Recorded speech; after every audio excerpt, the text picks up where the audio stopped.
we're here today, Andrew, to talk about lifecycle marketing. And what I'm excited about is talk about the three pillars we spoke on recently: traffic, conversion, retention. So with that, I'm going to kick the show off. How's that sound? Let's do it. Okay. Well, welcome to the conversion show today. We have the Christiansens taking over today. And I'm really excited because Andrew and I have been working together for, I don't know, 8-ish years. Yeah, 8-ish years. Andrew was originally with Force at Email Aptitude. We share our great grandfathers probably sailed the seas originally as nomads, as Andrew's a nomad as well. We're both, you're taking homesteading to a whole new level, more than me right now. And I'm so happy, many of you know Andrew and his background, but for those that you don't, originally email marketing, moved to Email Aptitude, went to Tenuity, then some email marketing, heavy email marketing business in there. And now, and I'm giving the rough breakdown here, but what I'm really excited about is Andrew has joined us in the entrepreneurial world and has launched Retencity, a full lifecycle marketing firm. So with that, we get to pick Andrew's brain today on, I'd like to open with one. First, have you provide a just general, like, honestly, it's sad to say, but I Googled lifecycle marketing not too long ago, just to be like, what exactly is it? So I'd like to hear your breakdown. And then we're going to talk about the pillars we spoke on in our conversations. Andrew and I wrapped for like an hour 45 a few weeks ago, and we're like, okay, we got to record this for real. So with that said, I want to welcome Andrew to the show. Excellent. Well, it is my extreme pleasure to be with you today, Eric. And yeah, I think over the years, we've had plenty of conversations around D2C, e-commerce, conversion and retention. And then the abundance of changes that we've seen, the astronomical changes that we've seen within the space over our time working with this. So I co-founded Retencity with the laser focus of kind of exclusively life cycle to look a little bit more broadly on retention practices, really. So my background for the last 10 years has been focused exclusively on email. Obviously, we saw the influence of Messenger, Facebook Messenger, which kind of died off. We saw SMS come and kind of take the world by storm, adding additional pillar there. And then when we started working together was really, I think, when like on-site list growth became so pivotal.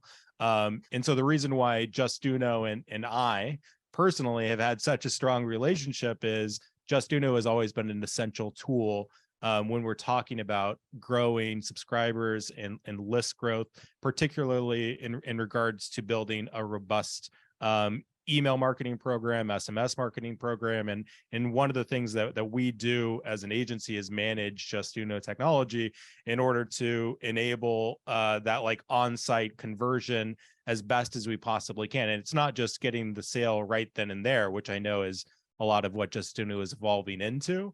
But by gathering that information more efficiently and effectively, building out the entire life cycle of the subscriber on the back end. So the life cycle is pretty much defining that email and SMS are the number one acquisition channels. They're the number one retention channels, and they're the primary voice of a brand to their customers day in and day out, forever and ever. Folks will not go to your site constantly, but what they will do is they'll subscribe to you, and you can basically manage your communication for your brand on your behalf in order to create an impact on a regular basis, on a regular cadence. A lot of this is preaching to the choir talking to you, and probably preaching to the choir to a lot of your listeners.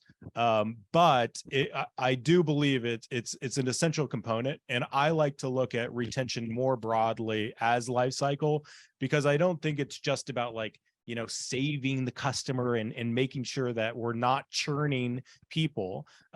Retention kind of by its name to me means that like we're preventing churn, right? And while I think preventing churn is a critical component of it, what we're really talking about is maximizing the life of each and every subscriber, maximizing the customer relationship. Well, hearing you break that down, we're evolving the theories of retention, of conversion. Traffic is more adapting to the market. Yep. When you talk about the customer lifespan, it's this holistic approach that we're having to take in marketing now when it comes to the customer experience. And it's not a one department thing, it's an all company thing, where that customer's experience for retention comes down to how the shipping and fulfillment team is operating. Absolutely. As just as one example, so it's identifying all these different categories within the company and then getting leadership to help align that company and then work with firms to help. Can you say firms? What, agency, firms? Yeah, firms what good. Do you say? Good. Agency's good. I mean, Agency? I think they're interchangeable. Yeah. Well, on that exact note, I think and I'm going to botch this, but I heard the definition of brand a long time ago as every single interaction that anybody ever has with the name of your company, anybody at your company, or any product for that represents your company. So thinking about it in that way, when we're talking about customer experience, those are all of the opportunities you have to have a good customer experience. And when you think about your organization, my organization, we're really obsessed with like culture too, right? We want everybody to be happy and to be productive, and to be advocates and pillars in society. The same is true for retention. The same way that you retain an employee in a lot of ways is the same way that you create advocates of subscribers in the long run. So look at it this way: people take a job and they look at the benefits, right? They look at that 4-day work week of Justuno and they're like, oh my goodness, I bet you're getting more applications than anybody these days. Have you adopted it yet? We haven't adopted it. We haven't adopted it. But I think that when you look at those benefits, it's the same exact thing in messaging, in marketing, in positioning. You have to make sure that you're always and consistently showing what the benefits of being a subscriber is, the benefits of buying your products, the benefits of using your products in different ways. You talk about brand and building trust with the customer and all these different categories that, you have your primary, your secondary, your third ways you can engage with your customers or build a culture around your company. I noticed that you joined 1% for Planet. Congratulations. Yes, thank you. And, that's something that Yvon Chouinard, Patagonia, really helped. Did he found that? Or did he just help push it? Yeah, I think he helped push it, but I don't think he founded it. He was probably maybe the first big company, maybe. And you've seen, I see a lot. There was a really big push around and market around that in recent years, but it's funny. I don't know. Is it as popular? I don't know if I've seen it. Has it faded a little? So I'm not sure about the 1% for the Planet and like how eminently popular they are in general, but something that I've always been obsessed with, and it's known by different names, is like evolved enterprise, conscious capitalism, and in the concept of like so many stakeholders winning by the success of a company, I think is something that resonates. It resonates with me, which is why I'm obsessed with it. But I think that it resonates for young people in general. I'm like an elder millennial, and I would definitely say me on down age category. I think that it matters a lot. And that said, I mean, how much easier is it to say for a brand that has, you know, like no toxins in it, or is good for your skin, good for the environment, uses recyclable plastics if they use it, or don't use plastics, or, you know, like all of these trends for the environment, all these trends for health and wellness, all of these are the emerging companies. These are the companies making a huge difference. And these are the companies that are really kind of changing the landscape. They always say, you know, put your dollar where it's going to make the most impact, right? How do you vote for change? You buy With your things dollar. you buy things that make a change.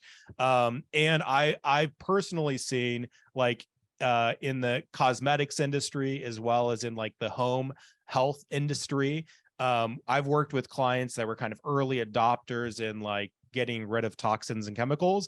And then I saw them hit these huge market milestones. And then I saw Walmart come out with 100 products all at the same exact time to compete with them. And so Walmart, noticing that competition and coming to market with that is the threshold of difference.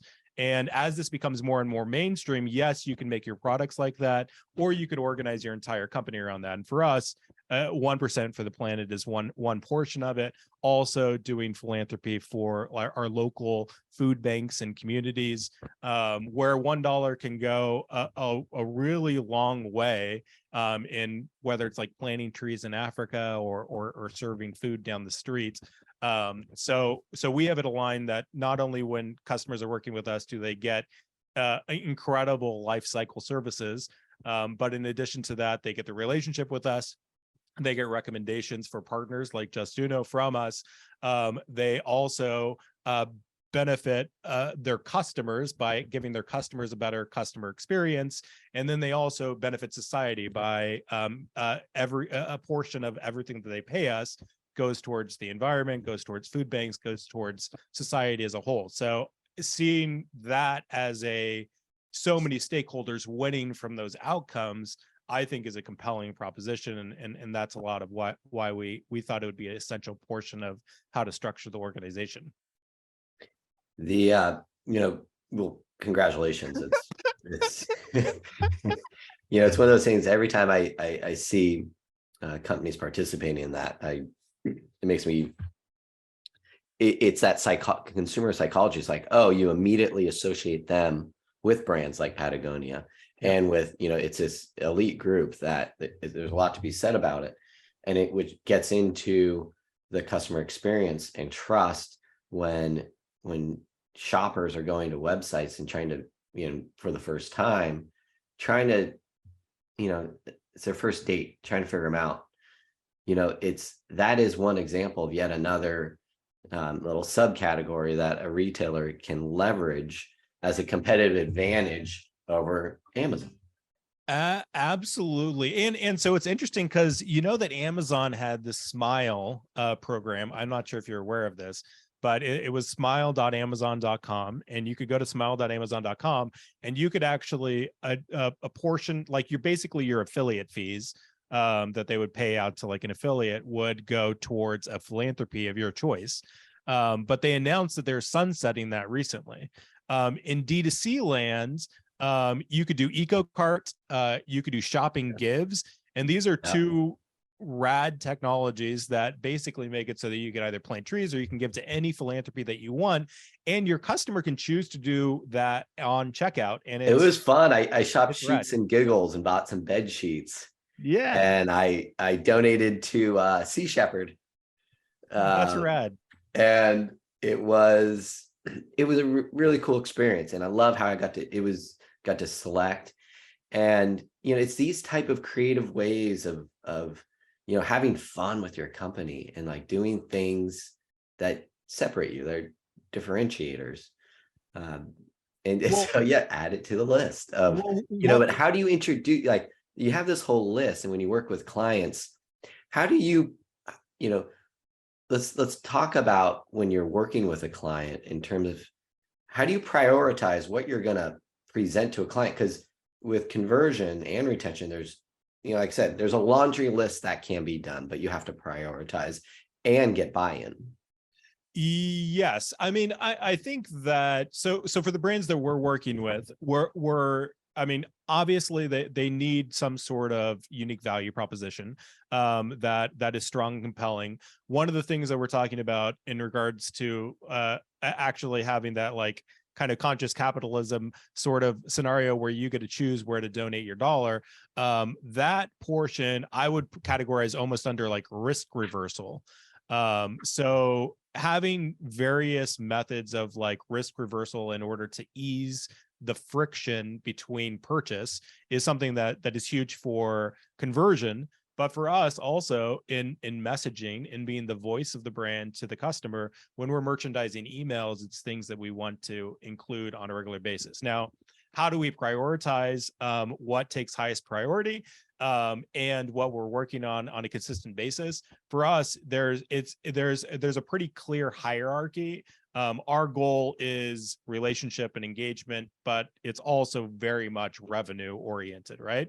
So for us, we have to be producing revenue, we have to be producing profits in order for it to make sense, in order for people to be justified in working with us. And so that our first target is going to be really focused on that. Now that doesn't mean just send more of the same exact emails that you're already sending. It likely means that, you know, we're going to get your hair done, we're going to put on some makeup, we're going to make it beautiful, and we're going to make it utilizing best practices, and we're going to be carefully testing and optimizing along the way, but simultaneously including persistent banners, utilizing dynamic content that changes messaging based off of who your audience is, who the audience is that Justuno is gathering also in your database for retargeting and otherwise. But one of the so I know initially we're going to talk about traffic, conversion, and retention, which is what I call like the marketing flywheel for D2C brands. When we're thinking about retention is kind of the essential step in making brands profitable. When you look at cost of acquisition today, you look at these traffic channels that are constantly changing, and you know, some are good and maturing and dying and going through their own kind of experience in real time constantly over the last decade, and I'm sure for the next decade. The conversion, that owned real estate, that's where you come in, and you're able to utilize a lot of these techniques, tactics, skills, etc., in order to get people to either give their contact information or to get them to the sale. And then when they come to us from there, our job is to continuously educate them, continuously tell them about the brand. So there are essential infrastructure like welcome series, cart abandonment series, browse abandonment series that are going to make up a decent portion of the revenue of triggered messaging infrastructure. But then from there, there's about 10 to 15 additional behavioral triggers that we can establish. And then also creating a nice, comfortable cadence, segmenting the list properly, making sure that we're evaluating the data and using a data-driven approach on what will make the biggest impact, what actually has driven the biggest impact. And then when we're testing, looking at like evidence-based testing. So evidence-based testing, meaning that we're going to get an outcome that's statistically significant, and then we're going to pull that outcome and we're going to take that learning, and we're actually not going to just say, okay, for this one specific email we learned this, and so for this email it's always going to be this. That's fleeting, but we can take that learning and we can apply it across the entire program and make it so that it can get a lift. Now, the reason why retention generates profit is because you're spending all your money on traffic. Conversion obviously makes it more efficient. The higher your conversion, the more efficient it can possibly be. But at the end of the day, most brands are either breaking even or losing money on first customer acquisition. So retention, where I play, is exactly where the profit comes from. Us getting that second purchase, us getting that third purchase, us building that loyalty and engagement relationship over the long haul is what's really putting money in the pockets of the brand, and it's giving them extra funds in order to acquire more customers profitably. So as we talk about that retention component and what makes for a experience that will allow people to retain? What are the, obviously, someone shops shipping an item fast, right item, all the way from, when you open the box, even a message from the company or free gift with purchase. You have those, that's part of the experience to want to shop again. What are some other kind of standard baseline things you look at to make sure that that customer is going to come back? So, I mean, to be honest with you, it comes all the way back to the product, right? So the products that the brand is selling, I mean, and you can see the difference between brands that are going to fly out the gate when they launch, or brands that might stutter step a little bit. The quality of the product makes a difference. And if it's not high quality, then there needs to be other selling points. So if you start with the product, then you start with the merchandising of the product and how it's packaged. And then you look at the unboxing experience, et cetera. What's included in the unboxing? The funny thing is, Pura Vida bracelet was a mutual client of ours forever, right? Yeah. So for them, one of the things that I loved is that they would always include stickers in the packages that you'd receive. And so if you think about like the cultural relevance or the influence that a consumer has when they receive your product, are they turning into advocates just from the very fact of having your product?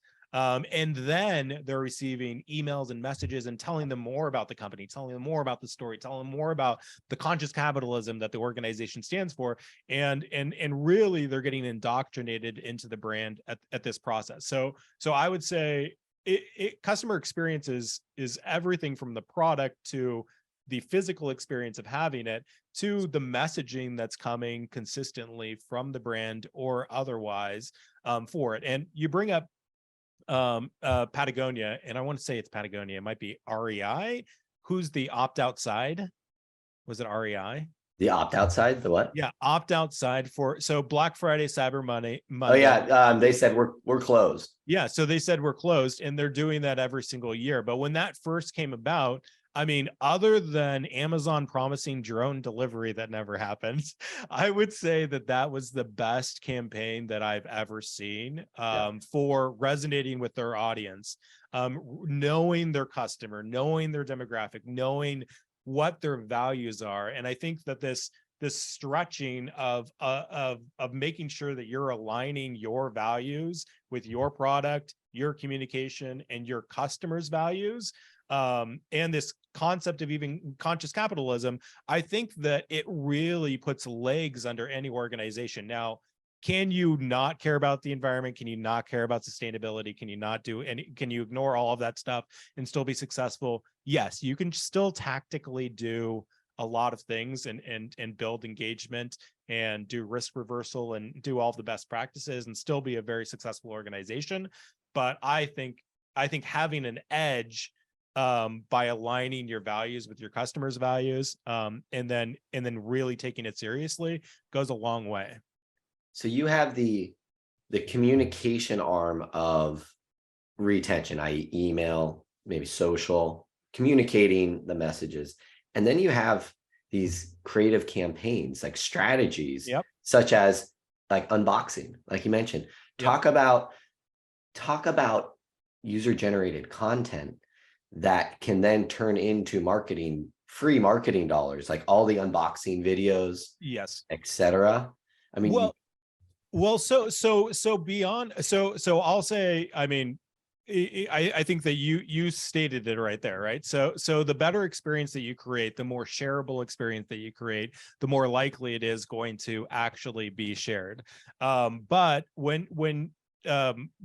think that there's this whole evolution of making sure that people are talking about you, and when people are talking about you, how they're talking about you, and that is all in the experience that you're creating and the messaging that you're creating, and even so much as your launch schedule. So we know that it's like best practice if you are a multiple product organization to launch a product or to do a huge campaign at least every 6 weeks, right?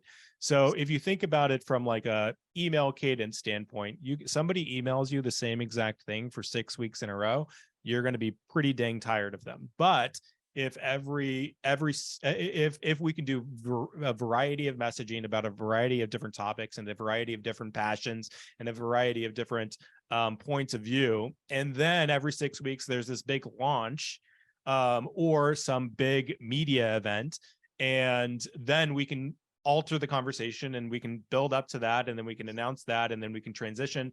And so making sure that you have like a regular flow of new products or new variations or new positioning or new campaigns in marketing that are coming out on a regular basis also make a big difference as well, because otherwise you've seen ads on Facebook and you've seen the same ad, like you want the product, but they just show you like a static picture of that product 18,000 times, and it's not that exciting to you. But if they utilized all of their brand stuff, you would get to see that product merchandised beautifully 15 different times, and maybe that would be more compelling. But as you mentioned, what's even more compelling is that if they were actually putting funds behind user-generated content, and you saw some brand variations, you saw maybe like a more boring product photo, you saw like a little unboxing video, and then you're seeing real people use it and give reviews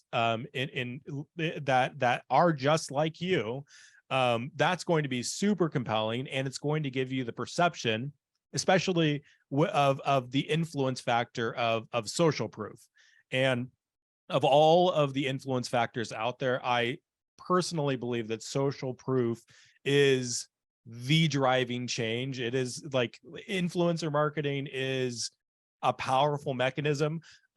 Anything that's refer friend, reversion as a technology, like those things are very powerful because social proof and social influence for humans, it's everything. Like when you're making a major business decision for yourself, I'm sure that you contact a few of your most trusted SaaS founders and you ask them their feedback, their recommendations, and that's how you've made a lot of your decisions. Whether or not you feel like you've scrutinized the hell out of it or not, their impact has made a difference. Well, nowadays I see the Amex bill and I'm like, I have to ping the team, like, what is Firefly? It's like, it's way cheaper than Gong, don't worry. So they were socially influenced, maybe. Yeah, no, they were. It was word of mouth. They're on a Zoom meeting and they saw this little bot. They're like, who's that? And they're like, oh, I think it's Firefly or something like that. The as we take retention and marry it to conversion, this user generated content is something that can live in the shopping experience. Yes. On both sides though as well. So on my little last rant there, one of the things that I was pointing out even is that some brands, they want so much brand control that they're saying, use my professional photography, use my use my product imagery, but I don't want to venture away from that, right? I want to maintain the brand integrity, which I admire and respect. But I do think that there is something to be said for influencer content or user-generated content, not only with an email, maybe not the hero, if you're going to be very particular, but you could have it within email, you can have it with in SMS, you should have it on site. You should see like a full streaming group of folks on there that are like the most recent posters saying the most positive things. And once again, that's social proof in and of itself, and that's risk reversal. Same thing with reviews. Reviews are social proof and risk reversal. So these factors make a difference and they compound upon each other. If you go to a site and there's 0 reviews at all, it looks compelling, and you see like one piece of user generated content, you're going to be like, they're trying to sell me something. But if you go on the site and you see that they have 10,000 reviews that are 4.9 stars, you have all these testimonials, you have endless quantities of risk reversal occurring there, you're going to say, oh, well, everybody wants this, and so I must want it too. you mentioned a couple items there. One is protecting the brand type, and I think that's where DTC brands really have a competitive advantage, because there's a lot of red tape removed from a company. One, they're generally more focused on their product, because they're all, they're selling direct to consumer, they're innovating the product, they can talk to the consumer, involve the consumer, and aren't held up in the traditional brand breakdown. And if you look historically, brands, their job is to build product and market it.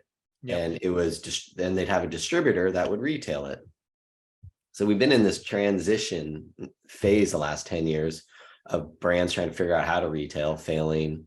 And then DTCs figured it out. They're able to save margin by cutting out the distributors and get rid of distribution rights, all that disaster, the days of being retailing. Which I think opens up the opportunity to be creative and push the boundaries. Like when you're looking at your own customers for Retencity, is there a profile of retailers or business owners or leaders that you elements that you look for, characters that you look like, character traits? So everybody likes the David and Goliath story, right? And the reason being for D2C is the David and Goliath story, like being lived out. And while established enterprise brands finally started to get the hint in, let's say right before COVID, and then really during COVID, that there was possibility in executing to an extremely high level in this environment. And there's always innovators like REI, Patagonia, and Nike that stand out and stand above. Most of the time when you're talking about a smaller organization trying to compete in a category owned by a multi-billion-dollar behemoth, what you're talking about is people that are like willing to get dirty, to fight, and to be nimble. And so when it's looking for good clients is very similar to looking for good employees. You want people to be ambitious, you want them to be competent, and you want them to to have that perseverance in their character of understanding that they're going to be pushing forward and fighting for what they are. And that's why when you talk about, you mentioned something in regards to brands, they're all locked up in you have to get 25 approvals in order to do one piece of creative. So D2C by nature should be nimble, should be testing, should be optimizing, should be utilizing D2C and doing evidence-based testing. Is it productive? If it's not, then we won't use it. If it's better, then let's test something else against it now and see if we can get even more positive results. And so when working with brands, we're looking for folks that actually have pieces of the puzzle put together already, because when we're talking about the marketing flywheel, traffic, when you're starting a brand, traffic is critical, right? You need traffic. So people need to come to your site. Once they're at your site, they need conversion. They need you, essentially. And then they could get away with base infrastructure of lifecycle marketing for a decent period of time. Like when you're starting off and you're just launching, unless your brand is pristine and you want to make sure that that's upheld in every single step, or it's a considered purchase and you need lifecycle in order to convert the sale, then you can almost neglect it for a period of time.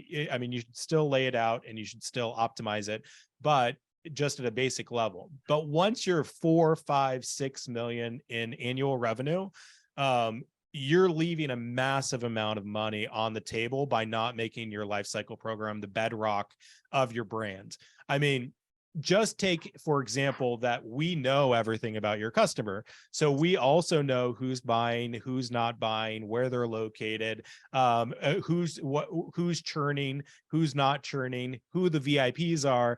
This is all information that that brands can take and they could utilize across channels. They can get more specific and grounded in their targeting across paid media channels or other earned media channels or owned media channels, and then we can make it as efficient as we possibly can. So really, it's making sure that people have the right composition to be able to want to press forward. Some people don't, and smaller, very, very small companies sometimes may not as much. But I think that once people start getting the wind behind their back and they're pushing the rock up the hill, but they could see that they're going in the direction that they want to go, then that's the perfect time to start working with us, because we can add fuel to that fire by making all of their paid more efficient, and also really starting to build out that loyalty, build out that relationship, and build out the revenue channel that can stand the test of time as the business continues to evolve. I remember we were talking last week about customer profiles and ICPs of end consumer customers, and how on the traffic side with marketing, they figured that out. Yep. You know, especially with email marketing as well, building all the workflow, segmentation, dynamic lists, etc. Translating that to conversion and retention, it seems like on the retention side, you've got a really pretty well connected to that. Well, so on the traffic side, I think that what they're doing is, it's like you know where you're traveling to, right? But you get in your car every day and the road bends a little, right? And so the road is kind of slightly different. And sometimes every couple years or so, there's a trees on the road and you're never going to be able to get through. They decided to destroy that road. And so traffic, I think, has other than SEO, has kind of always been this route of like, this is you're continually having to test paid media channels and optimize them. And so you have people with massive skin in the game, and then you have to stay on the cutting edge, bleeding edge all the time, right? With conversion, I think it's underinvested in largely. And the reason, and you know, we talked about the statistics that $92 is spent in traffic for every $1 in conversion. I mean, when you think about improving conversion rate on site by 1%, by 2% for a $10 million annual revenue company, you're talking about $100,000, $200,000 more in those scenarios. And then you're talking, and then making sure that for email, for SMS, yes, SMS is a newer channel that's kind of getting its legs more fully built out right now. But email is the oldest channel. It existed before the internet. Email came out with the ARPANET. So email marketing and this method of communication, you still have to log in to your social media accounts using your email address almost all the time. So email is kind of this perennial thing that stood the test of time, and it still remains extremely relevant today. And as such, that technology has continuously gotten better. We have continuously gotten new technology, new capabilities, artificial intelligence, machine learning, et cetera, integrated into technology. And it's still a constantly evolving landscape. But I think that people get lazy, or they just don't know any better. When you look at the statistics for ESPs, email service providers, you see that the vast majority of folks are using less than 20% of the platform. I remember going to a presentation like 6 years ago, and I won't say the name of the CSP, but they went up on stage, and what they were talking about is that their customers were using less than 10% of their platform. Yeah. And so the main problem is that people just need to maximize what's right in front of them. And no, you're not going to have like this genius jack of all trades email marketer 100% of the time. What you will have, though, is you could work with a team of tenured email marketers that have this brain trust that's constantly evolving and staying on the bleeding edge of what's going on with a variety of clients in order to maximize the channel for you on a consistent basis, in order to maximize the use of the technology that you're already paying for. And I think that that's a lot of the portion of what people are missing. And the opportunity is that there's just so much money on the table that is being neglected that they can make a big, meaningful difference there. And then with retention on lockdown, then it makes ads cheaper. If you know that somebody's going to buy 4 times instead of buying 1 time, then that means that you can spend more to acquire a customer. If you convert 1, 2, 3, 5% more site visitors, either to subscribe or to actually transact at that moment in time, then they can spend more money. So all of these are just efficiency mechanisms in order to make it so that the company can invest their next dollar where it's going to make the biggest impact. You nailed it right there. I mean, digital marketers still aren't focusing enough time and resources on the conversion component. Yeah. And it's understandable. They just need the tools and the guide to get it done, to build an efficient, sustainable machine. I think we could finish there with that. I mean, we're right at the 45-minute mark, and who wants to listen to us for more than 45 minutes? I not anyone I know. Not a, Well, I say we finish then. Even though we talked for an hour 45, I think last time we wrapped, but we'll have more time. Andrew, thanks for joining us today. It's Retencity.com. You can find more of Andrew on there. And thank you for joining in. And any final shout outs there, Andrew, in your parts? I've got no shout outs on my parts at the moment, but I am massively appreciated the honor of speaking with you today, and am thrilled to share the good news of retention and conversion with the people. And yeah, and if anybody's interested in having a conversation, always happy to chat on LinkedIn. Andrew Christison. My last name is spelled like Christ is on, a little bit different than Erik's. And mine is Christ is a sin. Yeah.